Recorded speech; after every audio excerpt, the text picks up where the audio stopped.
Hello दोस्तों, मेरा नाम है संग्राम और आज दिन 4 जून 2026। तो चलिए दोस्तों देखते हैं क्या हाल है हमारे पोर्टफोलियो का। तो चलिए दोस्तों देखते हैं क्या हाल है हमारे पोर्टफोलियो का। सबसे पहले दोस्तों देख लेते हैं हमारा जीरोधा का ट्रेडिंग अकाउंट क्या कहता है। और दोस्तों देखा जाए तो निफ्टी बैंक हमारा 130 से 140 पॉइंट के करीब गिरा हुआ है, जो कि हमारा 0.5% के करीब है। निफ्टी 50 हमारा 50 से 60 पॉइंट के करीब गिरा हुआ है, जो कि 0.5% के करीब है दोस्तों। और इंडिविजुअल स्टॉक्स की बात करें तो विमप्लास्ट हमारा 2 to 3% के करीब बढ़ा हुआ है। तो एलटी फूड्स हमारा 0.5% के करीब बढ़ा हुआ है दोस्तों। पीरामल फाइनेंस हमारा फ्लैट है। यूपीएल हमारा 0.5% के करीब गिरा हुआ है। टाटा स्टील हमारा 0.5% के करीब गिरा हुआ है। वेदांत हमारा 0.5% के करीब गिरा हुआ है। जनरल इंश्योरेंस हमारा 1% के करीब बढ़ा हुआ है।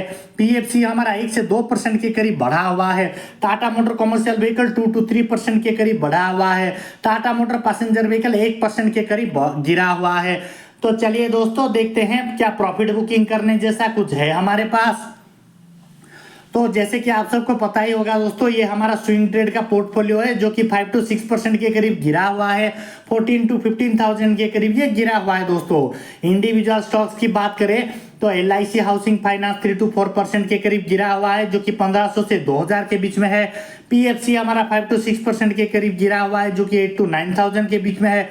रेक लिमिटेड हमारा 8 to 9% के करीब गिरा हुआ है, जो कि 4 to 5,000 के करीब है। तो हाल फिलहाल के लिए प्रॉफिट बुकिंग करने जैसा कुछ नहीं है दोस्तों। इसको कुछ और टाइम तक छोड़ना पड़ेगा। जब निफ्टी अच्छा खासा अपसाइड का मोमेंटम दे देगा तो धीरे धीरे अपसाइड जाके अच्छा खासा बड़ा मुनाफा प्रॉफिट बुकिंग करने का सिचुएशन बन जाएगा दोस्तों। तो हाल फिलहाल के लिए इसको एग्जिटी छोड़ देते हैं। तो चलिए दोस्तों आगे बढ़ते हैं, हमारा अगला वाला पोर्टफोलियो क्या कहता है।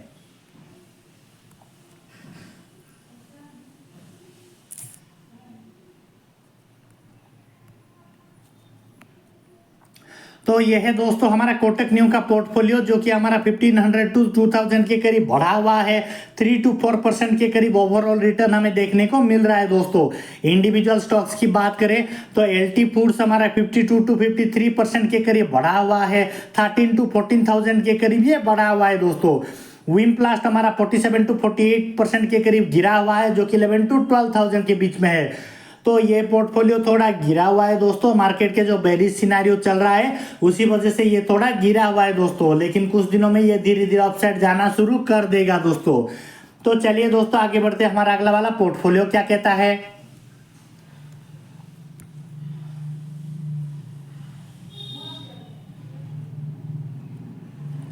अगर आप लोगों को भी स्टॉक मार्केट के रिगार्डिंग कोई क्वेरी या फिर जानकारी की जरूरत पड़े तो मुझे कमेंट में जरूर बताइए दोस्तों, ताकि मैं आप सबकी कोई मदद कर सकूं। तो यह है दोस्तों हमारा क्रिप्टो करेंसीज का पोर्टफोलियो, जो कि 51 to 52% के करीब गिरा हुआ है। आज के दिनों में 1% के करीब ये गिरा हुआ है दोस्तों। लेकिन स्टॉक मार्केट की तरह ये भी बुरी तरीके से गिरा हुआ है दोस्तों। लेकिन जैसे कि आप सबको पता ही होगा दोस्तों, ये सब लॉन्ग टर्म की चीजें हैं। 5-10 साल तक जब तक होल्ड ना करो तब तक हम इसमें कोई अच्छा खासा क्रिप्टो करेंसी हमारे हाथ लगेगा ऐसा एक्सपेक्ट नहीं कर सकते दोस्तों। तो चलिए दोस्तों आगे बढ़ते हैं, हमारा अगला वाला पोर्टफोलियो क्या कहता है।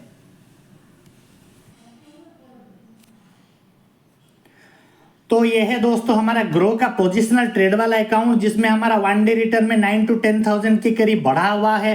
1 to 2% के करीब बढ़ा हुआ है।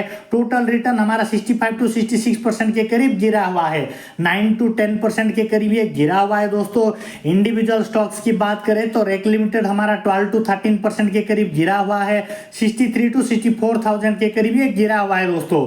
PFC हमारा 1 to 2% के करीब गिरा हुआ है। 2 to 3,000 के करीब हमारा ये गिरा हुआ है दोस्तों। तो चलिए दोस्तों म्यूचुअल फंड्स का हाल देख लेते हैं। म्यूचुअल फंड हमारा वन डे रिटर्न में देखा जाए तो 2 to 3,000 के करीब ये गिरा हुआ है। 0.5% के करीब ये गिरा हुआ है दोस्तों।